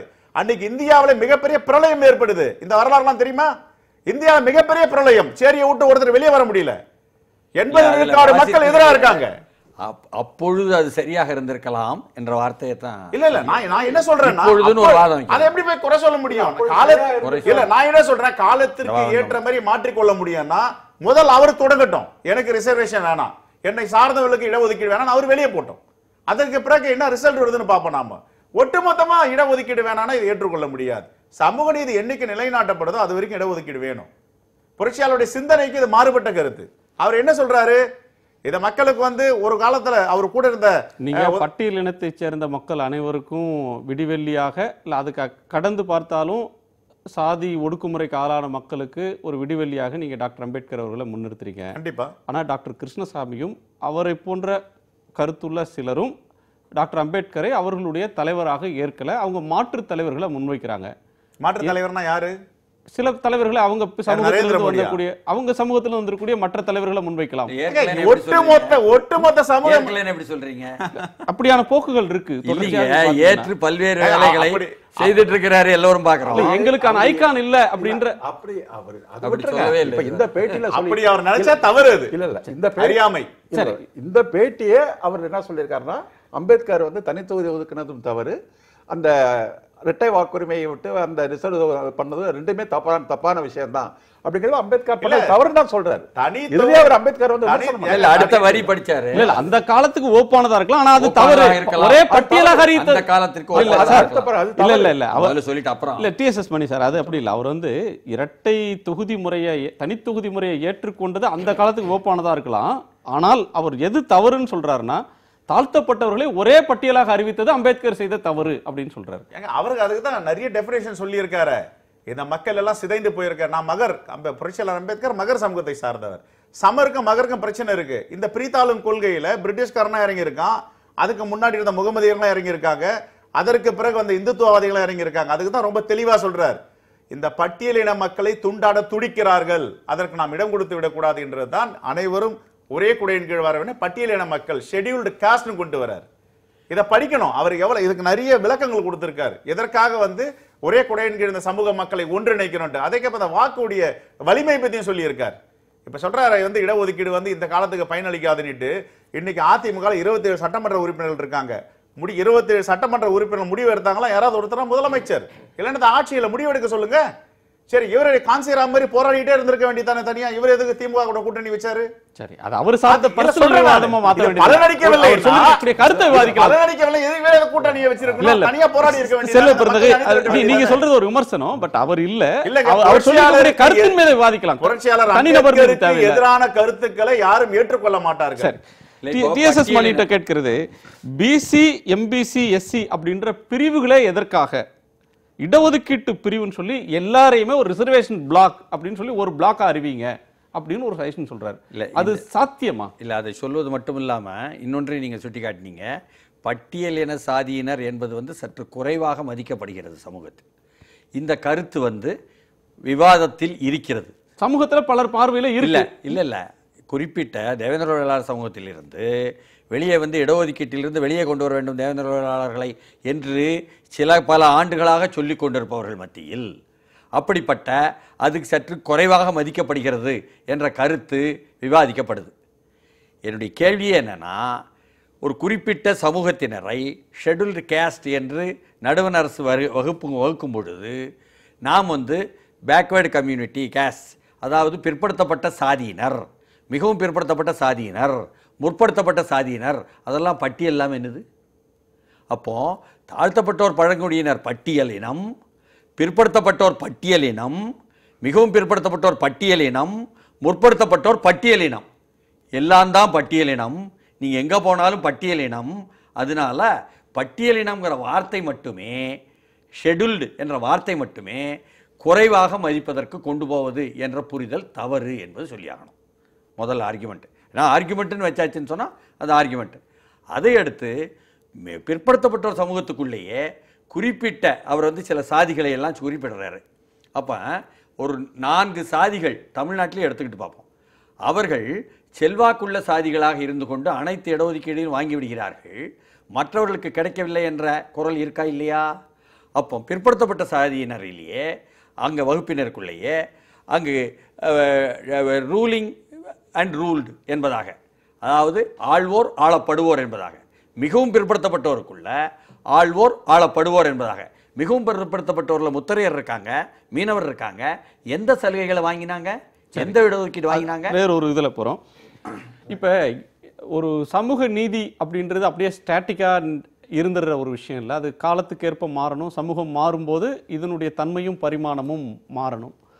அப்படி அந்த பார்வையில் இதை ஒரு மறுபரிசீலனை, அது சார்ந்த விவாதங்கள் முன்னெடுக்கப்படணும் அப்படின்ற ஒரு கருத்து வரும்போது, பட்டியல் இனத்தில் இருக்கக்கூடிய ஒரு சமூகத்தினர் தங்களுக்கு அந்த பட்டியலால் ஒரு அட்வான்டேஜை விடவும் டிஸ்அட்வான்டேஜ் தான் அதிகமாக இருக்குது அப்படின்னு கருதி வெளியே போகணும் நாங்கள் அப்படின்னு சொல்கிறதுக்கு அவங்களுக்கு உரிமை இருக்கா இல்லையா? அப்படி அவங்க அப்படி அதில் பெருவாரியானவர்கள் கருதினால் அது தப்புன்னு சொல்ல முடியுமா? ஒரு எம்பவர்மெண்ட் இதனால் கிடைச்சிருக்கு, அதன் மூலமாக அவங்க லிபரேட் ஆக பார்க்குறாங்க, அப்படி பார்க்க முடியாதா? அதை அப்படி பெரும்பான்மை அவர்கள் கருதி நாங்கள் வெளியில் போகிறோம் அப்படின்னு ஒரு சமூகம் பெரும்பான்மை சமூகம் முடிவெடுத்து வெளியில் போச்சுன்னு சொன்னால் அது இடஒதுக்கீட்டு கொள்கையை கிடைத்த ஒரு பெரிய வெற்றியாகத்தான் நம்ம பார்க்கணும். அதை மாதிரி எல்லா சமூகமும் அதுலேருந்து வெளியே ஏற்றணும் அப்படிங்கிறது தான் இடஒதுக்கீட்டு கொள்கையினுடைய ஒரு நோக்கம். அது மாதிரி எல்லாருமே அந்த பட்டியலுக்குள்ளே இருக்கணும், கட்டாயமாக காலங்காலமாக இருக்கணுங்கிறது அவசியம் கிடையாது. இந்த இடஒதுக்கீட்டோட நோக்கம் அப்படிங்கிறது ஜாதியை எவ்வளவு விரைவாக ஒழிக்கணும், இந்த வேறுபாடுகளை எவ்வளவு அதிகமாக நம்ம கலைந்து கொண்டு போகணும் அப்படிங்கிறத காட்டுற வேகத்தினுடைய ஒரு வெளிப்பாடு தான் சமத்துவத்தை அடையிறது தான். அப்போ ஒரு பட்டியல் இனத்தில் மக்கள் தாங்க வெளியில் போகணும்னு நினைச்சாங்கன்னா அது சொல்வதற்கு அவங்களுக்கு உரிமை உண்டு. ஆனால் எந்த நோக்கத்தில் எதற்காக சொல்லப்பட்டிருக்காங்க, அதற்கான சமூக சூழல் இருக்கா, அப்ஜெக்டிவ் கண்டிஷன் இருக்கா அப்படிங்கிற விஷயத்தை பார்க்கணும். இன்னைக்கு இப்போ ஒதுக்கப்பட்ட 22.5% பட்டியலின பிரிவுக்கான பல்வேறு இடங்கள் பெரிய இடங்கள்ல அவங்களுக்கான இடங்களே பூர்த்தி செய்யப்படலை. ஒரு 8-10% மேலே குரூப் ஏ முதல்நிலை அதிகாரிகள் இருக்க பதவியில் 8% மேலே அதிகாரிகள் வர முடியல இத்தனை ஆண்டு காலத்திற்கு பிறகும். அதற்கு பிறகு பேக்லாக் வேகன்சிங்கிறது இன்னும் நிறைய இருந்து கொண்டு தான் இருக்கு, பல நிலைகள் இருந்து கொண்டு தான் இருக்கு. அவர்களுக்காக ஒதுக்கப்பட்ட நிதி ஒதுக்கீடு, பட்ஜெட்ல கொடுக்கிற நிதி ஒதுக்கீடு அவர்களுக்கு செலவு பண்ணல. அந்த படத்தை வேற ஒரு டிபார்ட்மெண்ட்டுக்கு மாற்றுறாங்க. இல்லை எங்களுக்கு அது தேவையில்லைன்னு சொல்லி இருக்கிற அரசாங்கம் திருப்பி அனுப்புது. அப்ப ஏற்கனவே இருக்கிற அந்த இடஒதுக்கீடு சிஸ்டமே முழுமையாக செயல்படாமல் முட்டுக்கட்டை போட்டு அதனுடைய பயனே முழுமையாக அந்த சமூகத்துக்கு போய் சேராத ஒரு சூழ்நிலையில அதை முழுமையாக எப்படி மேலும் வலிமையாக அவரிடம் கொண்டு போய் சேர்ப்பது அப்படிங்கிற ஒரு காலகட்டம் தான் இன்றைக்கு இருக்கு. இதிலிருந்து வெளிவரக்கூடிய ஒரு சூழல் இருக்குன்னு சொன்னா இன்றைக்கு ஒரு வாக்கெடுப்பு நடத்தட்டும், அந்த மக்களுடைய பிரதிநிதித்துவமா சொல்லட்டும், எங்களுக்கு இந்த சமூகமே வேண்டாம்னு சொல்லி அப்படி ஒரு அப்ஜெக்டிவ் கண்டிஷன்ல எல்லா மக்களுடைய கருத்தை தெரிந்து கொண்டு ஒரு முடிவு எடுத்தீங்கன்னா அவங்க நிச்சயமா சொல்றதுக்கு உரிமை உண்டு. ஆனால் அந்த ஒரு கோரிக்கை வைப்பதற்கு இது ஒரு சரியான நேரமாக இருக்கிறதா அப்படிங்கிறதா நான் எழுப்புற இந்த கேள்வி. அப்ப டாக்டர் இந்த நேரத்தில் எழுப்ப இருக்கிற ஒரு கேள்விங்கிறது கடந்த காலத்தில் இல்லாம இப்ப பல்வேறு அரசியல் புற சூழல் காரணமாக அவர் இப்படி ஒரு முடிவு எடுத்திருப்பாரோங்கிற ஒரு சந்தேகம் வருது. என்ன காரணம்? அதிலே இவர் சொல்லியிருக்கிறார், நான் தமிழ்நாட்டில் நடக்கிற இந்த அரசியலுக்கெல்லாம் காரணம் பாரதிய ஜனதா கட்சி இல்லைன்னு நான் சொல்றேன். தமிழ்நாட்டில் இன்றைக்கு நடக்கிற குழப்பத்துக்கெல்லாம் பாரதிய ஜனதா கட்சி காரணம் இல்லை. அப்போ பாரதிய ஜனதா கட்சியினுடைய ஒரு ஸ்போக்ஸ் பர்சனா டாக்டர் பேச வேண்டிய அவசியம் என்ன வந்திருக்கு? அவங்க இருக்கலாம், இல்லாமல் இருக்கலாம், அது வேற. ஆனால் பாரதிய ஜனதா கட்சி இதுக்கெல்லாம் காரணமே இல்லை அப்படின்னு சொல்லி பாரதிய ஜனதா கட்சிக்காரங்க சொல்லிட்டு இருக்கிறாங்க, தமிழிசை சொல்லிட்டு இருக்கிறாங்க, பொன் ராதாகிருஷ்ணன் சொல்லிட்டு இருக்கிறாங்க. அது இவர் இன்னொரு அமைப்பில் இருந்துகிட்டு பாரதிய ஜனதா கட்சி தமிழ்நாட்டில் இருக்கிற குழப்பங்கள்லாம் காரணம் இல்லைன்னு சொல்லி அவங்களுடைய ஒரு பேச்சாளராக இவர் கருத்தை சொல்ல வேண்டிய அவசியம் என்ன வந்திருக்குங்கிற ஒரு கேள்வி இருக்கு. ஒரு அப்சர்வரா அவருடைய விமர்சனமா பார்க்க முடியாதா? ஒரு பார்வையாளராக பிஜேபிக்கு பிஜேபி ஒப்பீனியன் இருக்கு, பிஜேபி வெளியிலிருந்து பார்க்குற ஒரு இண்டிபெண்டன்ட் அப்சர்வரா அதை பார்க்க முடியாதான்ற ஒரு கேள்வி இருக்கு. அது அந்த விவாதத்துக்குள்ள நான் போல நான் சொல்றேன், இந்த கான்டெஸ்ட்ல எழுப்பதுக்கு காரணம் அப்படி ஒரு அரசியல் சூழல் இருக்குன்னு நான் என்னோட கருத்து சொல்றதுக்காக சொல்ல வரல. அப்படியே சொல்லிட்டு சொல்றாரு, இப்படி நான் சொல்றதுனாலயே நான் பாஜக ஆதரவாளனாக ஆகிடுவேனா அப்படின்னு இல்ல, இருக்கான்னு சொல்ல முடியாது. அது காலம் தான் முடிவு செய்யணும் அதுவும் சொல்றாரு. அதை பத்தி இப்ப சொல்ல முடியாது, காலம் முடிவு செய்யணும் கடைசி வரையில சொல்லி இருக்கிறாரு அதுல. அதனால அவருடைய வேற ஒரு அரசியல் தளத்துக்கு நோக்கி போவதற்காக பல்வேறு பிரச்சனைகளை அவர் பேசுறோம். ஆனா மக்களுடைய ஜீவாதார அடிப்படை உரிமை வாழ்வுரிமைக்காக இருக்கிற ஒரு கொள்கையை வந்து விமர்சனத்துக்கும் வாதத்துக்கும் உள்ளாக்கி தான் இந்த இந்த ஒரு பிரச்சனையினுடைய மையமாக டாக்டர் அவர்கள் மாறணுமா அப்படிங்கிறதுல அவர் மேல எங்களுக்கெல்லாம் ரொம்ப வருத்தம் இருக்கு. ஏன்னா உண்மையிலேயே இந்த சமூகத்துக்கு நீங்க வந்து இது ஜீவாதார பிரச்சனைன்றீங்க, அவர் வெளியேறுவதுதான் ஜீவாதார பிரச்சனைன்னு கருதக்கூடியவங்க சார்பில் அப்போ ஒரு சின்ன ஒரு கேள்வி கேட்கிறேன். வெளியேறுவதுங்கிறது வேற, இந்த மக்களை வந்து ஒன்னா பட்டியலில் வைக்கவே கூடாது தவறுன்னு சொன்னவர் தனி தனி அருந்ததியர் மக்களுக்கு தனி இடஒதுக்கீடுன்னு ஒன்று வந்துங்கிறப்ப அது கூடாதுன்னு சொல்லி அவர் வழக்கு போனார் நீதிமன்றத்துக்கு. பட்டியல் ஜாதியினரை பிளவுபடுத்தும் முயற்சி அப்படின்னு தானே சொன்னாரு. அப்புறம் இப்ப ஏன் இந்த கருத்தை மாத்தி பேசுறாருன்னு கேட்கிறேன். சரி, அது வேறொரு தளத்துல வேறொரு சூழல்ல சொல்லப்பட்டதா இருக்கும். திரீஸ்வரனுடைய நிறைவுக்கு பாருங்க. ஒரு அரசியல் கட்சி தலைவர் தன்னுடைய கருத்தை சொல்லும்போது அது வந்து நம்ம வந்து ஒரு அரசியல் கூட்டணிக்காகத்தான் சொன்னார் என்று நினைப்பது சரியாக எனக்கு தெரியல. அரசியல் ஏன்னா, கூட்டணிக்கு எவ்வளவு நாள் அதை இருக்கு, வந்து எவ்வளவு எவ்வளவு காலம் நாள் இருக்கு, இருக்கு, இன்னைக்கு அதை தேர்தல் பத்தி கூட்டணிகள் நம்ம ஒரு வந்து வாரத்துல முடிவாகுது. பேசணுங்கிற அவசியம் இல்லை. பட் இருந்தாலும் வந்து ஒரு வித்தியாசமான கருத்துக்களை சொல்லி இருக்கிறார். யாராரோ எவ்வளவோ கருத்துக்களை சொல்லி இருக்கிறார்கள். அவர் ஒரு வித்தியாசமான கருத்தை சொல்லி இருக்கிறார். ஒரு விவாத பொருளாக இன்றைக்கு அதை மாற்றி இருக்கிறார். அதாவது ஜாதிகளுக்கு அப்பாற்பட்டு தமிழர்கள்ங்கிற உணர்வோடு இன்னைக்கு நம்ம பயணிச்சுட்டு இருக்கோம். இந்த நேரத்தில் இடஒதுக்கீடை பற்றி பேசுறதுனால இப்போ நீட் தேர்வு இடஒதுக்கீடு சம்பந்தப்பட்ட பேச்சு தான். அது சமூக நீதியோட இன்னொரு பிரச்சனை. சம்பந்தப்பட்ட பேச்சு தான். அதாவது தமிழ்நாட்டை தவிர மீதி எல்லாரும் அதை பற்றி யாருமே பேசலை. தமிழ்நாட்டுக்கும் வந்து நீட் தேர்வுல வந்து விதி விலக்கு கொடுக்கிற மாதிரி எந்த விதமான அறிகுறியும் தெரியல. சொல்லிட்டாங்க 7ஆம் தேதி எல்லாம் எக்ஸாம் எழுத போறாங்க. அதாவது நான் என்ன இந்த நேரத்தில் வந்து என் கருத்தா நான் என்ன அந்த விஷயத்துல சொல்றேன் அப்படின்னா, தமிழ்நாட்டில் எவ்வளவு மருத்துவக் கல்லூரி இடங்கள் இருக்கிறதோ அந்த மருத்துவக் கல்லூரி இடங்களிலே அட்லீஸ்ட் ஒரு 75% தமிழர்களுக்கு கொடுக்க வேண்டும். ஜாதி அடிப்படையில் வேண்டாம், தமிழர்களுக்கு தமிழ்நாட்டு மாணவர்களுக்கு தான் வரும். அதுல ஒன்றும் மாற்று கருத்து. தமிழ்நாட்டு மாணவர்களுக்கு அதுல ஒன்றும் சிக்கல் இல்ல. 85% ஒதுக்கீடு தமிழ்நாட்டுடைய மாணவர்களுக்கு தான் வரும். நீங்க பிஜிக்கு சொல்றீங்களா யூஜிக்கு சொல்றீங்களான்னு தெரியல. யூஜியை பொறுத்தவரை தமிழ்நாட்டு மாணவர்களுக்கு தான் இல்ல. இனி கொஞ்சம் கொஞ்சமா வந்து அடுத்து என்ஜினியரிங் நீட் வருது, அடுத்து என்ஜினியரிங் அடுத்த வருஷம் நீட் வருது, இப்படிதான் போயிட்டு இருக்கு. அப்ப வந்து தமிழ்நாட்டினுடைய அந்த உரிமைகளை நம்ம வந்து பாதுகாக்க வேண்டிய அந்த அவசியம் இருக்கு. ஜாதி சண்டைகளை அதை விட்டுறக்கூடாது. சரி, தமிழர்களாக ஒன்றுபடணும் அப்படின்னு சொல்றீங்களா, மனிதர்களாக மேம்படணும் அப்படின்றது ஒரு அடுத்த கருத்து. அரங்குக்கு வந்து உங்களுடைய கருத்துக்களை பகிர்ந்து உங்க நால்வருக்கும் நன்றி. மீண்டும் சந்திப்போம். இது காலத்தின் குரல். திக்கட்டும் பரவட்டும்.